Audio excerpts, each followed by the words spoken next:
estar reunidos por medio de este recurso que el Señor ha provisto para que cada uno en su hogar sienta que estamos congregados, que estamos en un mismo espíritu, estamos unánimes como estaban los 120 allá en el aposento alto.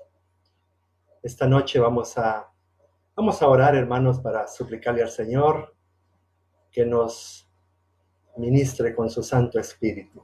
Padre, te damos gracias esta noche, en el nombre de Cristo Jesús, por el privilegio que nos concedes de presentarnos delante de ti, Señor. Esta noche, Señor, venimos sedientos, venimos hambrientos de tu palabra. Necesitamos escuchar tu voz, necesitamos oír que tú nos hablas, que tú nos aconsejas, que tú nos exhortas y que tú nos corriges. Señor, por favor, que tu Espíritu Santo ministre cada corazón de los que ya están conectados y de los que serán agregando, Señor, para que pueda esta palabra que tú nos vas a ministrar esta noche ser sembrada en nuestros corazones y pueda producir el fruto para el cual tú la has enviado. Te lo suplicamos todo con acciones de gracias en el nombre de Cristo Jesús. Hermanos, en realidad es un verdadero privilegio poder estar reunidos cada noche. Ahora tenemos tenemos la bendición de poder estar todas las noches. Estamos muy, muy bendecidos, hermanos. Y esta noche, con la ayuda del Señor, vamos a desarrollar ese tema tan necesario. Necesitamos nosotros escudriñar nuestros corazones, porque el tema es perdonar a otros, es un mandamiento de Dios, hermanos. Y es que, hermanos, en los primeros 6 versículos del capítulo 17 del Evangelio según Lucas, el Espíritu Santo nos da una enseñanza hermosa, donde la idea central es una. Por supuesto, la idea central es una, aunque siempre está presente en toda la Biblia, desde Génesis hasta Apocalipsis, la obediencia. La obediencia nunca está fuera de ninguna enseñanza que el Señor nos da a través de toda su palabra. Pero hay una idea central, aunque pareciera que son temas diferentes, precisamente cuando alguno de estos se saca del texto de manera independiente, es cuando han surgido varias equivocaciones de interpretación e incluso, hermanos, han surgido herejías. Pero hoy queremos acercarnos a este valioso texto para reflexionar sobre el tema que Lucas explica acá. Número 1, 2 razones voy a citar yo, aunque podríamos encontrar más. Pero quiero enfocarme en dos razones por las que Lucas explica en esos primeros 6 versículos. Primero, pues defendiendo él ocupa un nombre cuando comienza el Evangelio de Lucas y ante Teófilo, la veracidad del Evangelio. Porque, hermanos, habían llegado una cantidad de voces extrañas que lo querían negar o querían confundir este Evangelio distorsionándolo.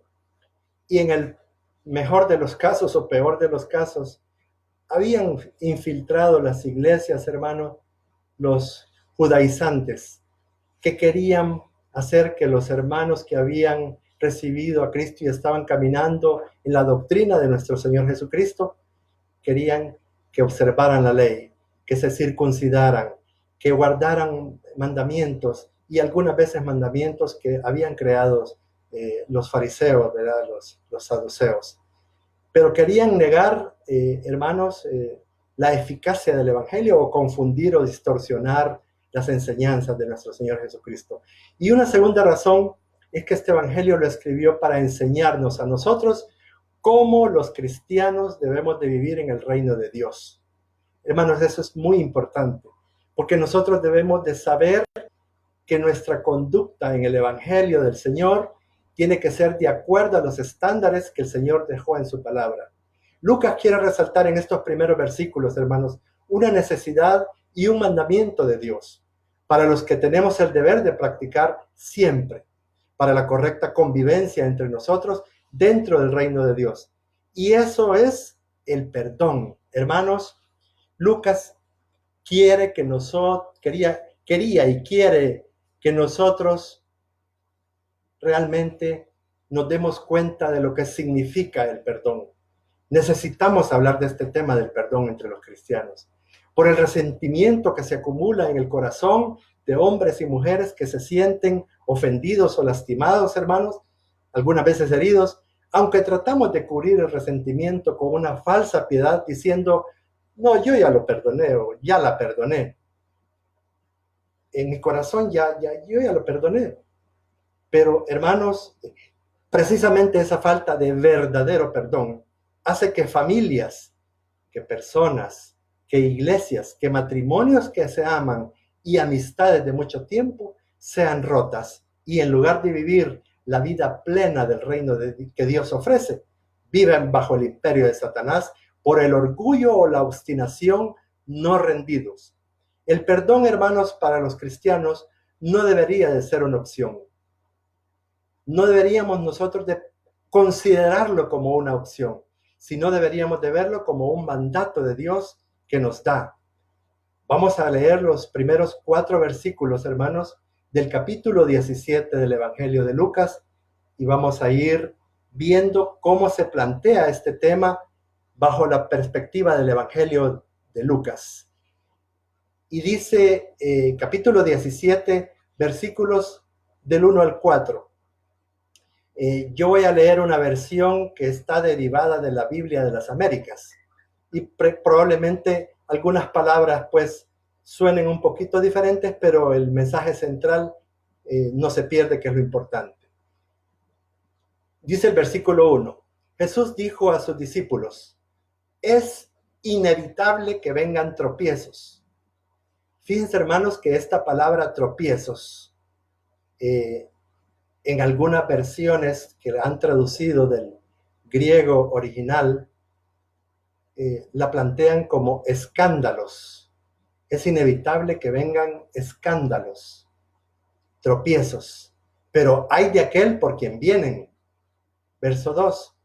Mejor le sería si se colgara una piedra de molino al cuello y fuera arrojado al mar.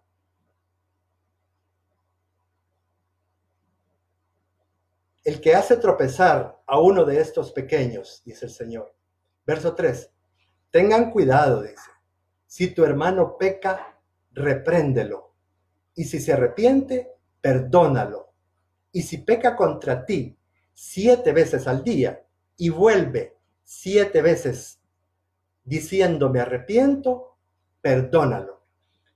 El uso de la palabra tropiezo o escándalo en las relaciones interpersonales es explicado por un comentarista bíblico que me pareció a mí interesante poder traerlo esta noche para que nosotros podamos examinarlo, ¿verdad? Porque, hermanos, él da una explicación que en el Antiguo Testamento se sintió vivamente el problema de que el rico no se cuida de la ley de Dios y le va bien. En aquel entonces, la iglesia veía que muchas personas que tenían mucho dinero no les importaba la ley de Dios. No practicaban, no observaban, no respetaban la ley de Dios y les iba bien. Mientras que el pobre, que pone toda su esperanza en Dios, lleva una existencia miserable. Y cita, hermanos, el Salmo 73, que es de todos conocidos, el Salmo que escribió Asaf, y él dice no voy a leer todo el Salmo ni voy a citar versículos en particular, pero dice en el Salmo 73, estaban ya deslizándose mis pies, dice Asaf, casi me había resbalado, porque miré con envidia a los impíos, viendo la prosperidad de los malos, pues no hay para ellos dolores. Dice él, su vientre está sano. En vano, pues, he conservado limpio mi corazón, dijo el salmista, y he lavado mis manos en la inocencia.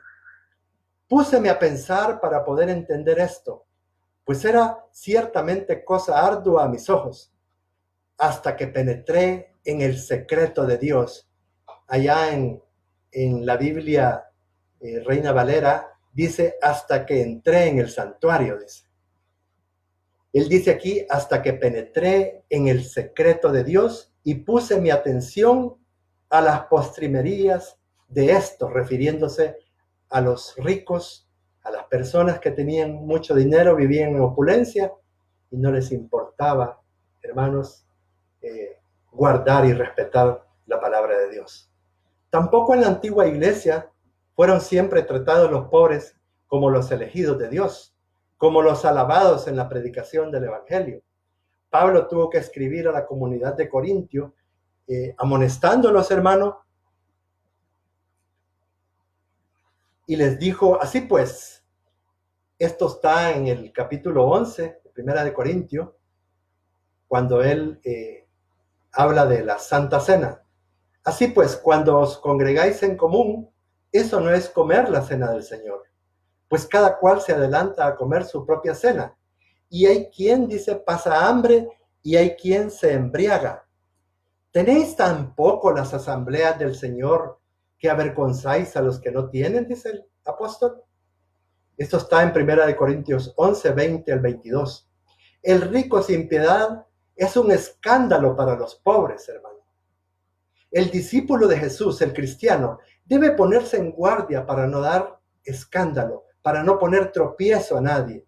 Hermano, el escándalo se siente como un poder personal que pone obstáculos a la fe e induce a la apostasía.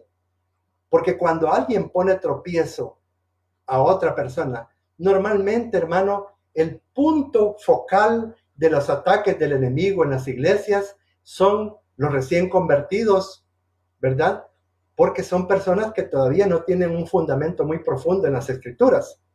Entonces, el que se establece firmemente en la fe a Jesucristo y cumple la voluntad de Dios, proclamada por él, debe por ello resistir a los escándalos, debe tomar conciencia de que no puede estar siendo piedra de tropiezo para nadie. Y por eso muchas veces, amados hermanos, a nosotros nos corresponde a las personas, pues, que el Señor, por misericordia, nos ha dado un poco de madurez espiritual, nos corresponde quedarnos callados algunas veces. Es mejor quedarse callado, hermano. Es mejor quedarse callado. Todo tenemos que arreglarlo nosotros delante del Señor en oración, porque es imposible que no vengan los tropiezos o los escándalos, pues forman parte del plan de Dios, por lo cual son necesarios para probar nuestra fe. Hermanos, la predicación del Evangelio acarrea también escándalos. Solo el tiempo de la consumación los desarraigará, dice este comentarista bíblico. Así como es escándalo para Dios servir de piedra de tropiezo, para otros también es así escándalo, hermanos, no perdonar a quien ofendió a alguien, y es por ello que nos manda a tener cuidado de nosotros mismos. Hermanos, la palabra del Señor nos enfatiza perdonar. Es interesante ver lo que le pidieron sus discípulos en el versículo 5, hermanos. En el verso 5 del Evangelio según Lucas, capítulo 17, dice, y los apóstoles dijeron al Señor, aumentanos la fe. Lo que le pidieron pudiera parecer piadoso, ¿verdad, hermanos? Señor, voy a parafrasear lo que los apóstoles le dijeron al Señor. Señor, yo entiendo que debo perdonar, pero aumentanos la fe, porque tú sabes que en realidad no quiero perdonar. No me dan ganas, se me dificulta, pues veo a la persona que me engañó, que me ofendió, que me hirió, y se me retuerce el corazón y el estómago. No puedo, Señor, no quiero. Le dicen a su Señor que el mandamiento les es gravoso. Es una carga muy pesada y piensan que el perdonar es una cuestión de una fe grande, que se necesita tener gran fe para poder perdonar. Eso es lo que le están diciendo al Señor. porque consideran tener muy poca ellos para perdonar. En otras palabras, hermano, los discípulos estaban haciendo responsable a Dios por no perdonar, a menos que les aumentara la fe. Fíjense qué sutileza la que hay aquí. Veamos si pensar así es propio de un cristiano o de alguien que tiene dureza de corazón, hermanos. El Señor les respondió en el verso 6. Entonces el Señor dijo, si tuvieran fe como un granito de mostaza, dirían a este sicómoro, desarráigate y plántate en el mar, y les obedecería, les dijo el Señor. Lo que Jesucristo les responde, hermanos, es que no tienen nada de fe. Eso les dijo. Pues no hay fe sin evidencias. El apóstol Santiago dice que no hay fe sin obras. Les plantea dentro del lenguaje de parábolas que Jesucristo hablaba una figura retórica en el lenguaje que se llama hipérbole, hermanos. La hipérbole es una figura que plantea la exageración de un hecho para enfatizar algo y atraer la atención del receptor. Nosotros ocupamos mucho las hipérboles, constantemente las estamos ocupando.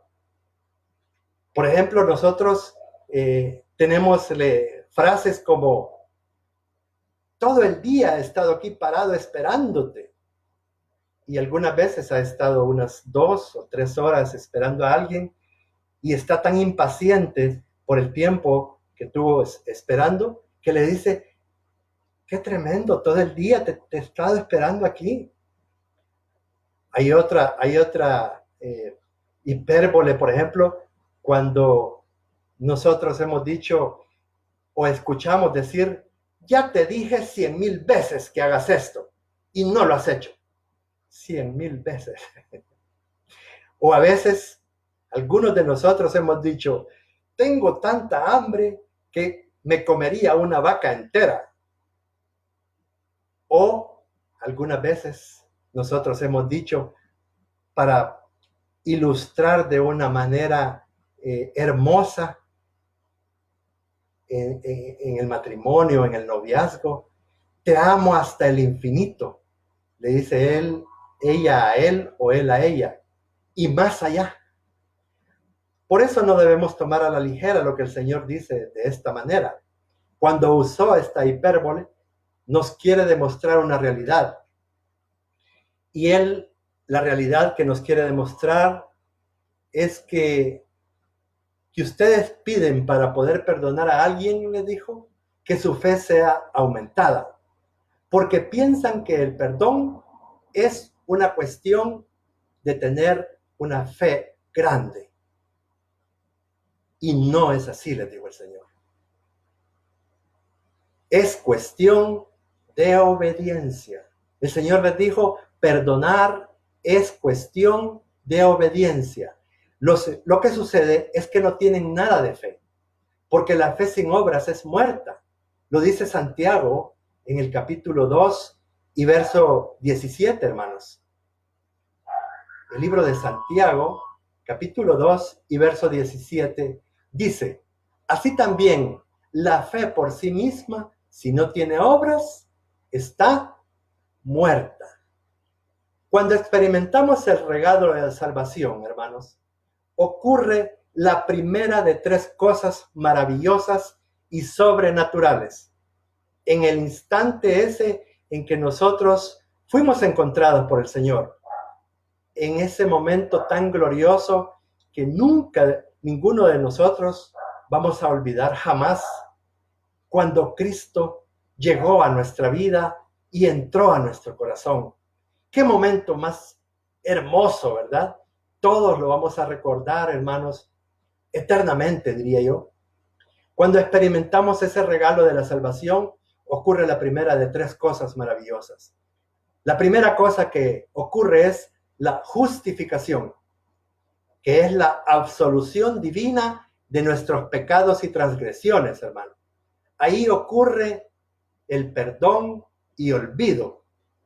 Dijo el Señor, yo te perdonaré y nunca más me acordaré de los pecados que cometiste. Ese es el verdadero perdón. Esto es un regalo que recibimos de manera inmediata, hermanos. Efesios 2:8 nos dice: porque por gracia sois salvos por medio de la fe, y esto no de vosotros, pues es don de Dios, es un regalo de Dios. Nadie de nosotros hizo algún mérito, hermanos, para poder recibir ese regalo de la fe necesaria para poder ser salvos, para poder reconocer a nuestro Señor Jesucristo, para haber recibido esa misma noche el don del arrepentimiento que nos quebrantó, hermanos. Porque yo considero que la evidencia de alguien que ha recibido al Señor, de alguien que le ha permitido al Señor entrar a su corazón, es el quebrantamiento por el arrepentimiento, hermanos. Cuando alguien se arrepiente, hermanos, en ese momento se caen todas las defensas. Se caen todas las fortalezas con las que habíamos vivido antes de que el Señor llegara a nuestra vida, hermanos. Así que la regeneración es la segunda de las tres cosas que nosotros recibimos, que es el nuevo nacimiento. Es una vivificación, es el despertar a la vida espiritual, hermanos, de nuestro espíritu que estaba muerto. Esto se da progresivamente por medio de exponernos a la palabra de Dios todos los días y practicarla y decir sí a la voluntad de Dios para nuestra vida. Hermanos, necesitamos decir sí siempre a la voluntad de Dios. Algunas veces la voluntad de Dios a nosotros nos parece, hermanos, que no es algo que en ese momento nos esté favoreciendo, porque Dios quita algunas de las cosas que nosotros hemos deseado tanto, algunos de los placeres que hemos practicado tanto, pero tiene que hacer una obra profunda en nuestro corazón y tiene que ir circuncidándolo, hermanos.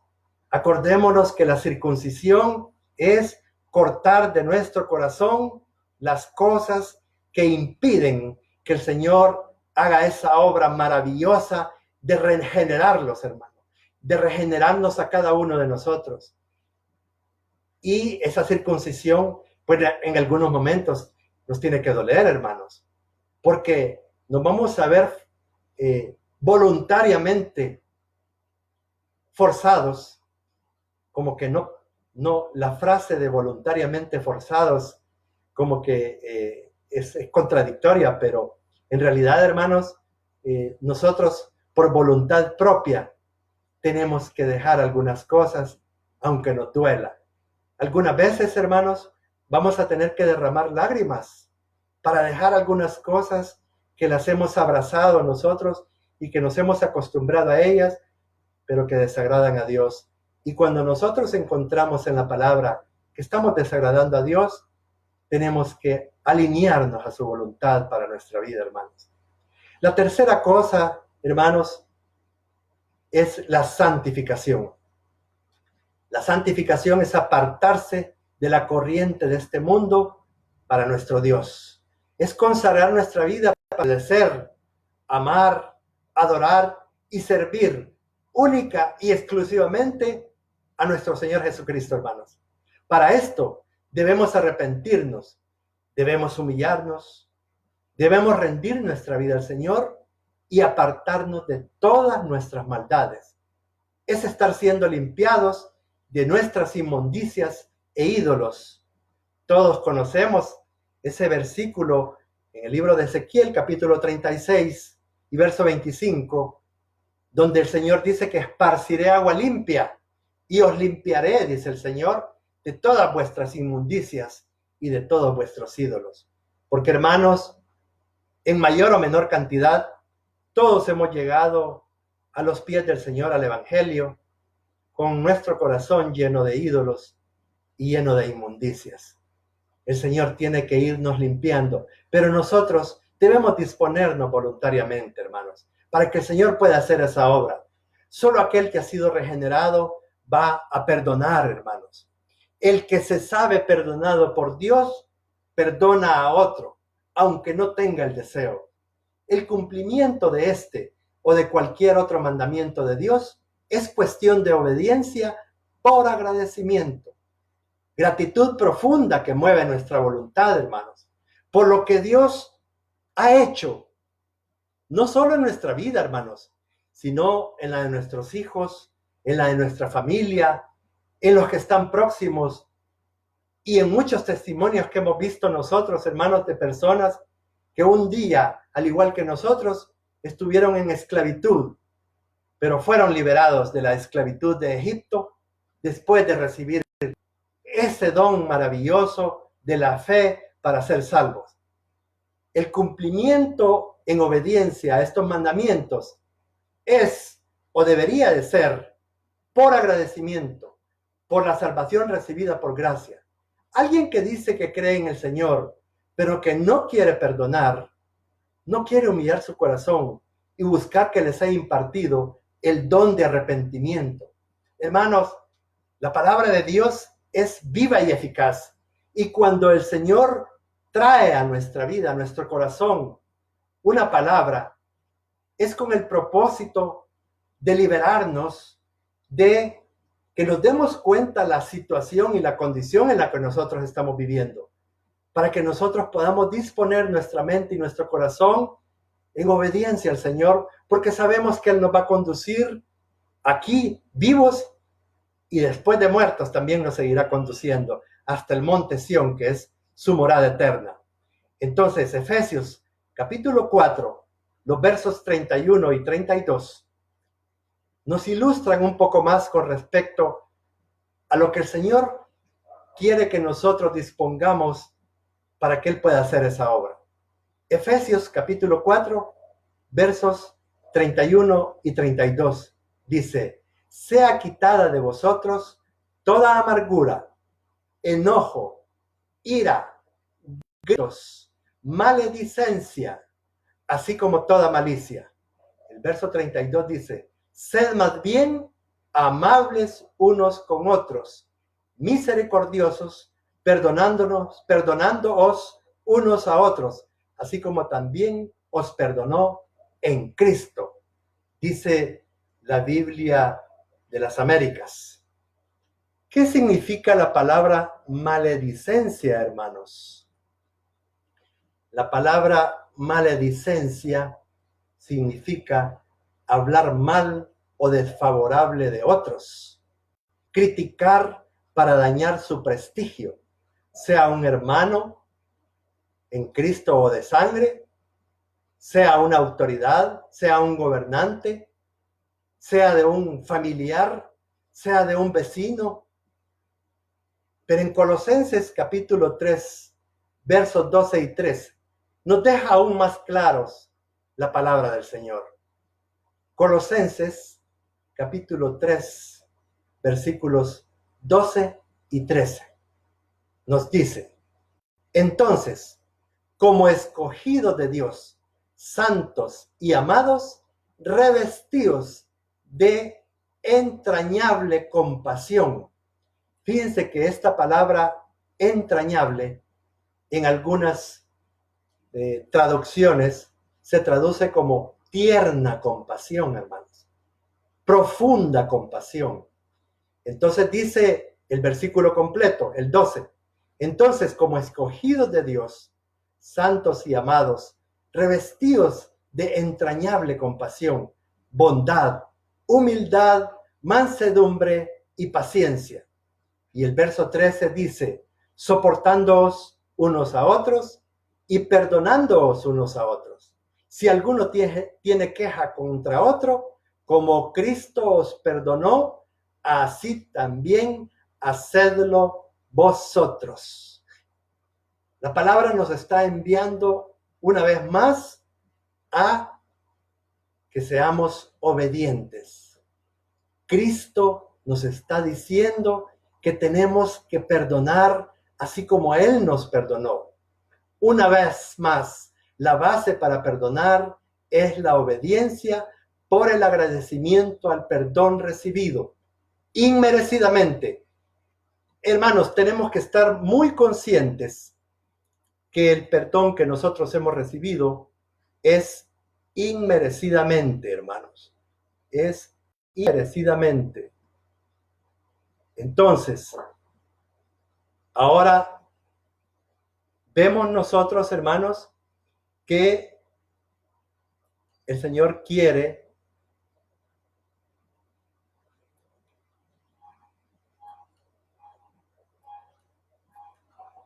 que nosotros desarrollemos esa obediencia, esa docilidad, para que nosotros seamos, cuando nosotros, hermanos, nos disponemos en obediencia a la palabra del Señor y botamos esa resistencia que no es más que una de las tantas recursos de la vieja naturaleza, y nos disponemos, hermanos, a obedecerle al Señor.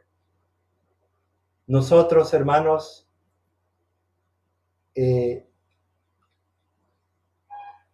vamos liberando nuestro corazón.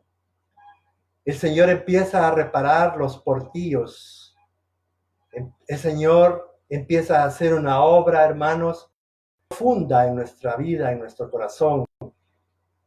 Y entonces, y solo entonces, cuando nosotros hemos dejado que el Señor haga esa obra dócilmente, es que el Señor nos puede usar a nosotros como reparador de portillos, ¿verdad? Para enderezar las calzadas, dice de otros.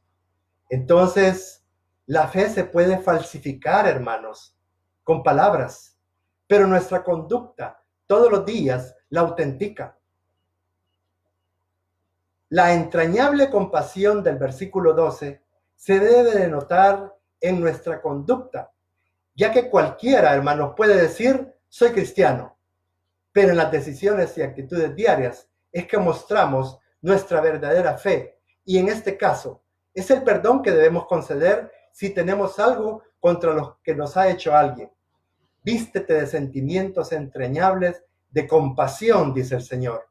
Hermano, hace un tiempo, una mujer buscó consejería con su pastor, porque ella había descubierto que su esposo estaba adulterando con otra mujer, le estaba siendo infiel, desde hacía más o menos un año, hermanos. Ella le manifestó al pastor con mucha sinceridad. Ella abrió su corazón delante del pastor y ella le dijo dos cosas, hermanos. La primera es que a pesar de todo, ella seguía amando a su esposo, en medio de su dolor por el menosprecio con el que él la trataba, además de denigrarla ante los demás para justificar su adulterio, porque la persona que anda en pecado anda buscando la manera de justificar el pecado que anda cometiendo, hermanos. Pero además de denigrarla y de hablar mal de ella, le había restringido el dinero para cubrir las necesidades de su hogar, de sus hijos. Ella se quebrantó y se puso a llorar delante del pastor. Pero hermanos, en medio de su llanto, en medio de manifestar su dolor, le dijo una cosa, que ella lo que sentía, en lugar de querer vengarse de él, era compasión por él. Pues ella dijo, porque con quien él se enfrentará, no va a ser conmigo, le dijo ella al pastor, va a ser con la justicia de Dios, del Dios vivo, y yo he decidido amarlo como Jesucristo me ha amado en medio de mi vida antes de ser encontrada por mi Señor. Ella estaba reconociendo, hermano, que antes de ella llegar a los caminos del Señor, había tenido una vida pues desordenada. Ella misma había cometido una serie de faltas, de rebeliones. Quién sabe si no había maltratado también a su esposo. Pero ella estaba consciente de eso. Ella no había olvidado cómo fue su vida antes de que el Señor tuviera misericordia de ella. Y hermanos, cuando ella hizo ese reconocimiento y le dijo, yo realmente siento compasión por él y estoy orando para que Dios tenga misericordia de mi esposo, le dijo. Porque le dijo, él un día se va a ver cara a cara con la justicia de Dios, le dijo. Y si él no enmienda su pecado, él va a tener serias dificultades. Hermanos, no importa la situación por la que hayamos vivido, no importa el pecado, el tamaño o el color de lo que hayamos hecho antes de llegar a Cristo. Pero, hermano, si hemos recibido el don del arrepentimiento, si ese arrepentimiento nos ha llevado a reconocer nuestra necesidad del Señor, hermanos, esos pecados han sido perdonados, sobre todo si los hemos confesado. Y esa es la actitud de un verdadero cristiano, hermanos. Pues aún estaba viviendo la dura prueba. Solo puede obedecer el mandamiento de perdonar el que ha sido regenerado, el que ha nacido de nuevo y su espíritu ha sido vivificado. Por la gratitud que siente y por el reconocimiento del Dios Todopoderoso, no cuestiona lo que manda y obedece. Recordemos como lo hizo el profeta Ezequiel, allá en el capítulo 37, que el Señor lo mandó a predicarle a los huesos secos. Y hermanos, él, aun cuando humanamente probablemente dijo, son cadáveres los que están aquí, él, como todo un buen profeta auténtico de Dios, simplemente, verdaderamente obedeció al Señor y le hizo lo que el Señor mandó y se dio esa maravilla que se dio. Sin embargo, hermanos, debemos examinar si esa obediencia responde a una motivación correcta para Dios. Si lo estamos haciendo por amor, por reverencia, por gratitud a Dios, o lo estamos haciendo por conveniencia egoísta. Y la misma palabra nos pasa, hermanos, a través de algunos versículos, test, donde nosotros podemos comprobar cuál es la motivación en realidad por la que estamos haciendo las cosas que el Señor nos manda hacer. Juan, por ejemplo, el Evangelio de Juan, en el capítulo 14 y verso 15, nos pasa un examen para ver cuál es la motivación que hay en nuestro corazón. Dice el Evangelio de Juan, en el capítulo 14 y en el verso 15, si me amáis, guardaréis mis mandamientos. Amados hermanos, dispongamos nuestro corazón a nuestro dulce Señor, para que como el alfarero quebrante la vieja vasija que cargamos cuando nos encontró y pidámosle que haga la nueva que ha dispuesto a hacer, hermanos, para que seamos vasos de honra en su reino. Clamemos para que por medio de su Espíritu Santo podamos ser obedientes a su bendita palabra, que nos dé el don del arrepentimiento para que podamos humillarnos y estando en esa actitud podamos clamar al Padre de misericordias, buscando su rostro, y Él pueda sanar nuestra tierra, hermano, nuestro corazón, nuestra familia, nuestra generación, y que podamos interceder de todo corazón, con un corazón limpio, por las tres cosas por las que hemos estado orando todo este tiempo, hermanos. Todas estas noches, todas estas mañanas, todas estas madrugadas. Número uno, que por favor sane nuestra tierra. Acordémonos los versículos que han sido insignia para esta palabra, que por medio de la estrategia que fue planeada por Dios a través del Espíritu Santo y revelada a nuestro pastor, ahora nosotros estamos incorporados en Segunda de Crónicas 7:14, ¿verdad? No lo vamos a leer porque lo hemos estado leyendo pues todos los días. La segunda, que pueda ser predicado este evangelio del reino en todo el mundo para testimonio a todas las naciones. Acordémonos, hermanos, que en Mateo 24:14 el Señor dice esto. Y, hermanos, la número 3, la preparación de la iglesia para la segunda venida de Jesucristo. Para ser consecuentes nosotros como cristianos con estas tres peticiones principales por las que estamos intercediendo, debemos entonces, con mucha más razón, hermanos, perdonar, a los que nos han ofendido, a nuestros deudores, dice el Padre nuestro, ¿verdad? Para ser escuchados por nuestro Padre que está en los cielos y orar en el nombre de Jesucristo, pues Él es el único camino, la verdad y la vida. Amados hermanos, esta noche el Señor quiere que nos despojemos de todo peso y del pecado que nos asedia. El Señor no quiere que sigamos cargando sobre nuestros hombros el sobrepeso con el que llegamos a Él. Cada uno de nosotros considérese a sí mismo y piense en aquella etapa de su vida en la que fue encontrado por el Señor. Cada uno tiene un testimonio que dar.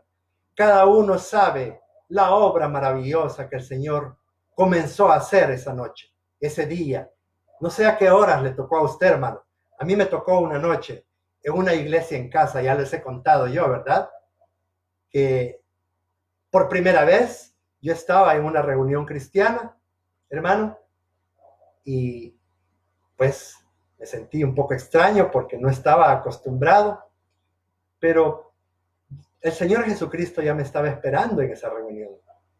Yo ni siquiera lo sabía, hermanos, porque fuimos invitados, planearon esa estrategia.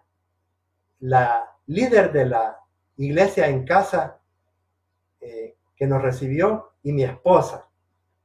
Entre las dos, hermanos, convinieron que me iba a decir mi esposa a mí que nos habían invitado a una reunión, se pusieron de acuerdo en que no me iban a decir qué clase de reunión era, y como era reunión en la casa de la líder, pues entonces, pues no despertaba ninguna situación en mí. Por supuesto que ya muy en el fondo, ¿no? Yo como que el don de sospecha que tenía en esa época me ayudó, ¿verdad? Entonces, fuimos invitados a esa reunión, hermanos, y bendita gracias al Señor, el Señor había preparado todo, todo para que yo pudiera disponer mi corazón para lo que yo hice, hermanos. Porque la líder, ella me dijo que tenía 7 años de estar caminando en el Evangelio junto con su esposo y sus 2 hijos varones que son abogados. El papá es abogado y los hijos de ella son abogados. Y entonces ella me dijo, hermano, tenemos 7 años, me dijo, de estar caminando en el Evangelio, pero le voy a pedir un favor, me dijo. No voy a poner la mirada en nosotros, me dijo. Póngala en Jesucristo, porque si la pone en nosotros lo vamos a decepcionar, me dijo. Y el único que no falla es Jesucristo, me dijo. Por supuesto que yo no entendí que era poner la mirada en Jesucristo esa noche, ¿verdad? Pero a mí me pareció que ella estaba siendo humilde, hermano, porque no se estaba poniendo por delante como ejemplo, sino estaba glorificando al Señor Jesucristo. Y eso como que dispuso mi corazón, era parte del plan perfecto del Señor para esa noche. Cuando llegó el momento en el desarrollo de la reunión, porque no voy a describir todo, en que comenzaron a hacer una oración individualmente, cada uno de los miembros que había asistido esa noche a esa iglesia en casa, que le llaman también célula, y llegó mi turno, hermanos, yo se los he comentado. Cuando llegó mi turno, la líder me dijo, don Jorge, si usted quiere, me dijo, orar está bien, pero si no lo deja para otra vez. Y hubo algo que ya el Señor había puesto en mí, porque yo me sentí desafiado en ese momento. Nunca en mi vida había hecho oración, hermanos, proclamando al Señor Jesucristo. Y esa fue la primera noche que yo lo hice. Y hermanos, mi oración tuvo 3 o 4 palabras nada más. Solamente dije, Señor Jesucristo, te doy gracias. Y hasta ahí, hasta ahí llegó mi oración, porque en ese momento me quebrantó el Señor. fui quebrantado, Señor. Yo empecé a llorar como un niño y no sabía por qué. No sabía qué estaba sucediendo en mí.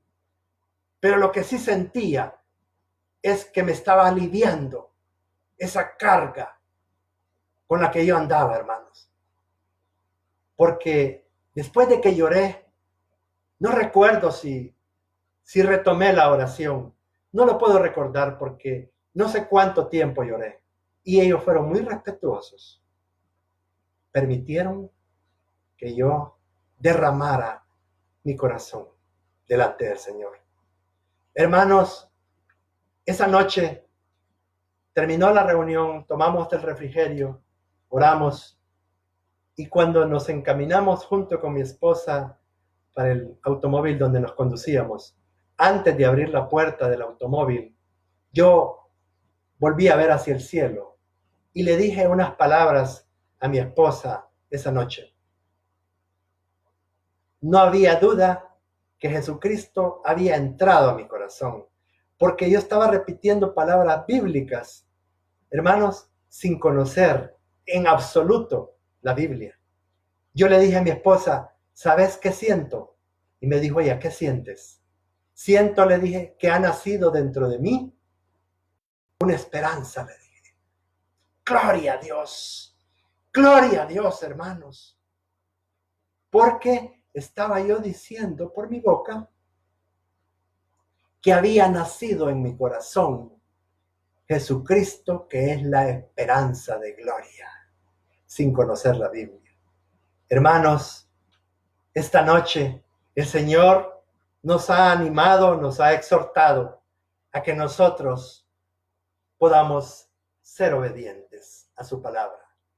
Que comencemos disponiéndonos para limpiar esa parte de nuestro corazón que no nos ha permitido tener la libertad para poder adorarlo al Señor, para poder exaltarlo, porque fuimos creados para la alabanza de su gloria. Y nosotros, cuando tenemos opresión en nuestro corazón, como que no tenemos la libertad de poder llegar y entrar al lugar santísimo, hermanos. La opresión no nos permite muchas veces desarrollar relaciones sanas con las personas que nos rodean. Y esta noche el Señor quiere liberarnos de ese peso y del pecado que nos asedia, hermanos. Pero solamente si nosotros lo decidimos voluntariamente. Esta noche yo quisiera, hermanos, que en el nombre de nuestro Señor Jesucristo, usted sea fácil al Espíritu Santo. El Espíritu Santo está ministrando en este momento la palabra que está llegando a los corazones nuestros, a todos los corazones nuestros.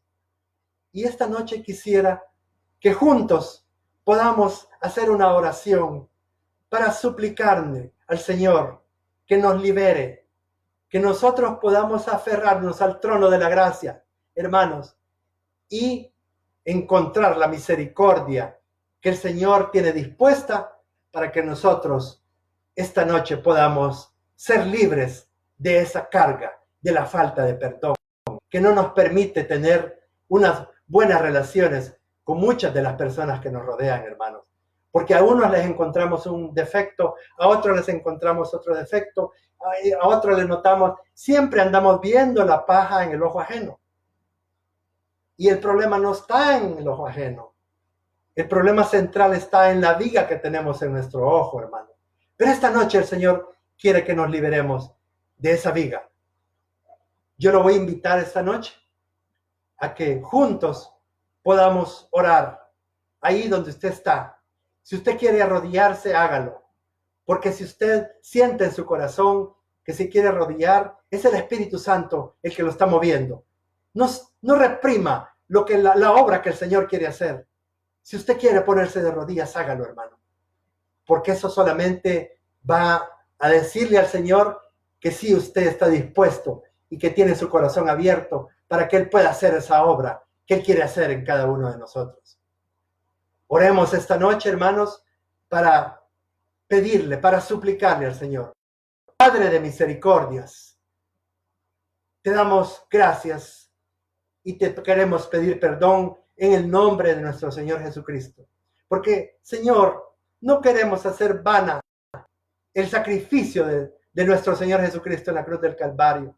No queremos hacer vana la sangre que Él derramó en la cruz para que nosotros podamos ser libres y podamos tener acceso libre al trono de la gracia, al lugar santísimo. Señor, esta noche queremos pedirte perdón. Queremos que limpie nuestro corazón de esa falta de perdón que hemos estado chineando por mucho tiempo. Hoy, Señor, en tu nombre y por la fe, tú nos ser libres.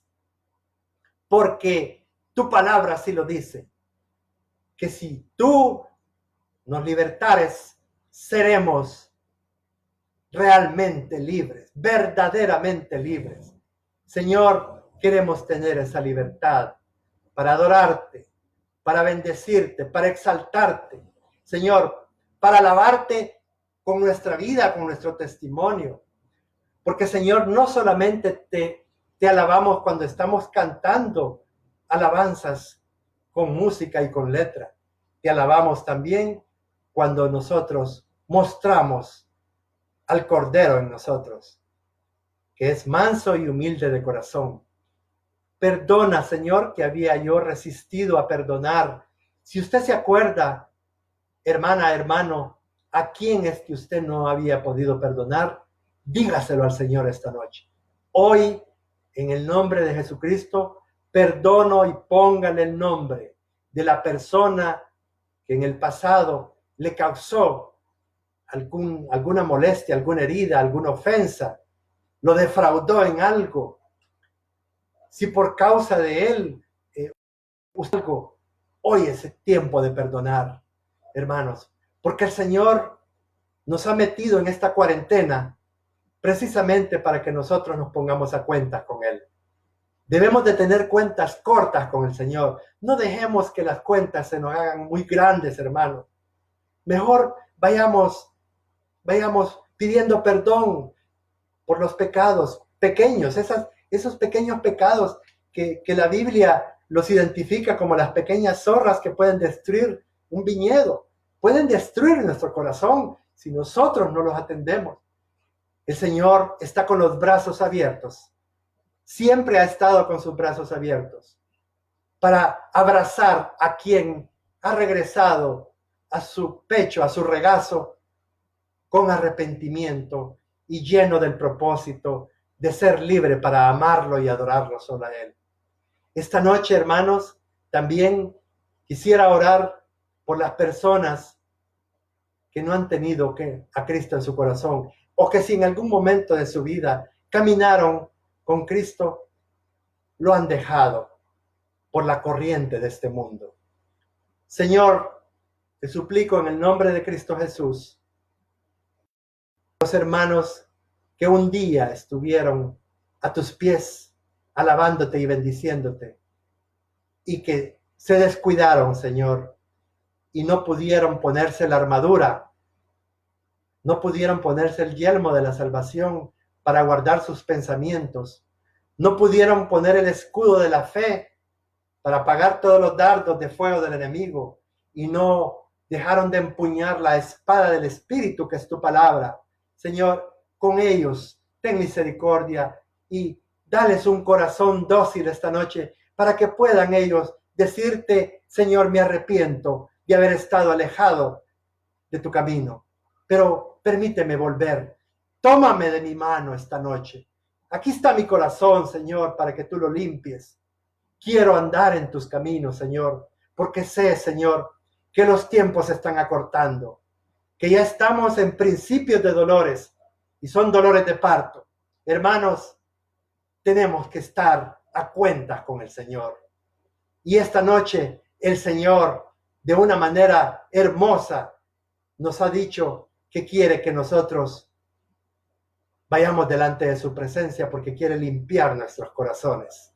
Hermanos, si usted ha dispuesto su voluntad, el Señor está haciendo la obra en su corazón. El Señor quiere verlo libre, quiere verlo sonreír, quiere cambiar su lamento en baile, dice la palabra. Quiere que usted también siga siendo parte de la familia de la fe. Hermanos, qué bendición tener a ese Dios perdonador, lleno de misericordia. Hermanos, esa es la palabra que nosotros debemos de proclamar. No la palabra que condena, sino la palabra que liberta. La palabra que hace libres a las personas que han andado atadas por mucho tiempo. Espero en el Señor que esta palabra haya llegado hasta el fondo de su corazón. Hermanos, que el Señor los bendiga. Que el Señor bendiga a cada uno de los que han estado conectados y también a aquellos que no se han podido conectar. A cada familia representada. Que el Señor lleve esa paz, ese gozo y esa bendición a cada hogar. Se los proclamo en el nombre de Jesucristo. Amén y amén, hermanos.